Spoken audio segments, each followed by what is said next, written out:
what else has been going on, man? I kind of jacked it up. Sorry.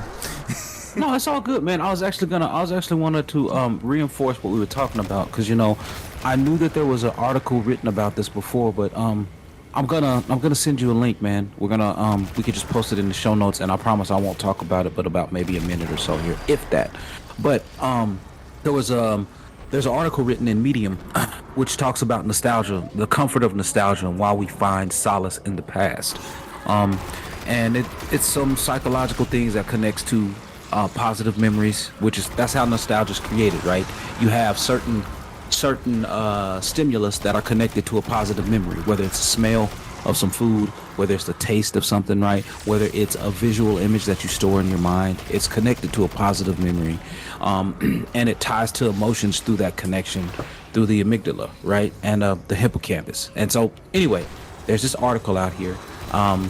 It now it's just that's just like the brief little top line of it basically, but yeah, man. So but music does that. Like people don't understand there are very few things that does it with such strength and such regularity. Food is one of the things that does it. Music is one of the things that does it. Comforting touch, like physical touch, is another thing that does it. So there are these things, right, that smells are really strong too. I You know heard what the I'm saying? smells is like probably the top. Yeah, smells is up there, man. It really is. Like You go to a smelling place, you something. smell Yeah. some sort of couch, and you're like, that smells like something that you remember like from when you were little, and you're like, what was that? Yeah. And Yeah. you Yeah, can't man. remember because it's so long ago and so Exactly. Yeah. You're niche. not gonna get it like right out the gate. You're not gonna be like, dang it. It's gonna be right there. It's gonna be right there in your recall, like right at the tip of your tongue, but you ain't gonna pull it. But it's strong though. Like the feeling and like it's gonna be strong. So anyway, man, it is not something that is lost on us. But you ask, why is everyone stuck in the past? It's because of that. Because the past is comforting, Chase. The past links us to something at a time in our lives, oftentimes, where things were simpler, where there was less stress, and where we enjoyed things more, right?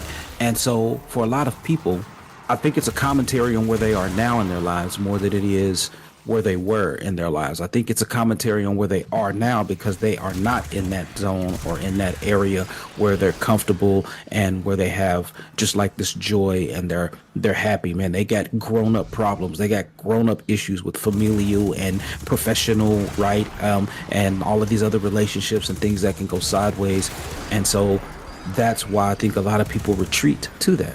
So, Yeah, and and I heard that like one of the first things about nostalgia is that when it was first coined, it was considered like a bad uh-huh. thing, like a disease. That's actually why the word sounds like nostalgia is a word that sounds like a disorder or Oh, disease, okay. like Okay. fibromyalgia. You know what I mean? Oh, okay. It's a negative thing. Gotcha. But then when you really think about it, when you start feeling nostalgic, it's Uh-huh. actually No, not a good feeling. It's like a sad feeling. You know?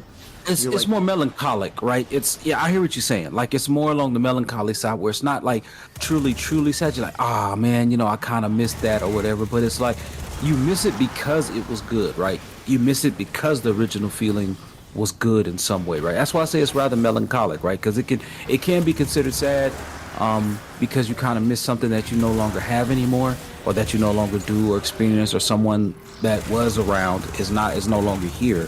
because But that was you the whole still, thing. I thought that like yeah.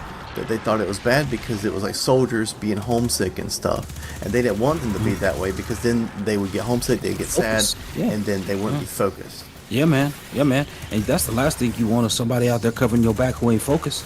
You know what I'm Right. saying? It's the last thing you want. But no, I'm with you, Chase, man. But no, I mean, there's been some more psychological research and studies done into nostalgia and comfort, and there's even one on the impact of nostalgia on mental health, which is if you've been around anyone with dementia, then you know that they are stuck in that nostalgic period, or a nostalgic period. And it comes back full force to where like Yeah. they're talking to, like, you say like, oh, they can't remember. They remember, they're just stuck in the wrong memory. They think they're like, oh, Yep. you're Jimmy John, and like, she's on the way home from school and talking to her brother and like remembering all these things, and Like it's kind of insane how crazy. I said a bunch of things that mean the same thing, but but it's wild how intricate the brain is. That like all that stuff is there. Yes. Because there's sometimes Yes. you'd be like, Absolutely. you hear a song, you're like, I completely forgot about that song, but you didn't because you remembered it. Right, and then you get to like the second verse, and you just like hitting it word for word, like timing is on point. You know what I mean? The notes is right there, and you're like, man, I forgot about that song, but I forgot that I remembered that song. You know what I mean? It's one of those. It's like I know, like with you, you'll be like, I mean, I hadn't played this in a long time, and you sit down and start plucking at something, you be like, oh, yeah, that's right, that's how that went, and you forgot that you really remembered how to cut up on that song. So. Yeah, man, it's just something else, man. It's just something that can't be understated, and I think now these industries have understood that it is such a moneymaker, such a moneymaker. That's why there's so many remakes of remakes, right? That's why there's so many things that are pulling us back to our childhood. What just came out with a two? Something just came out with a brand new release and was like, come on, man, they made a sequel to that, and it's like over a decade. The original is like over a decade, maybe 15 years old, but Beetlejuice. people are going back.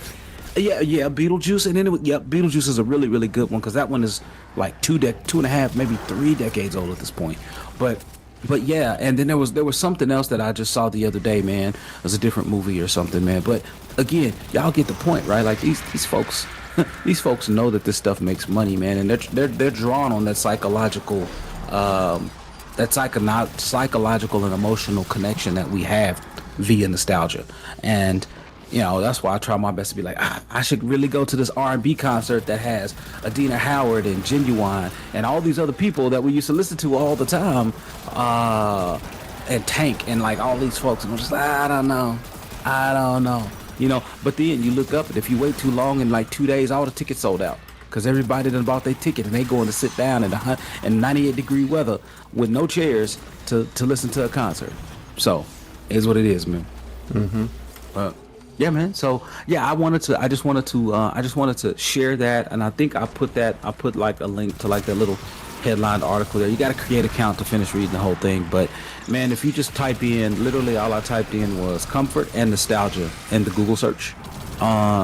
And man, so many articles that talk about that, the role of nostalgia and stuff, man, and how that ties. It's a fully interesting field, but I worry about it because I think it's more because it's a psychological thing. It can be used to manipulate people, and that's why I'm just like, people got to be real careful with that because you can get into a real slippery slope with that.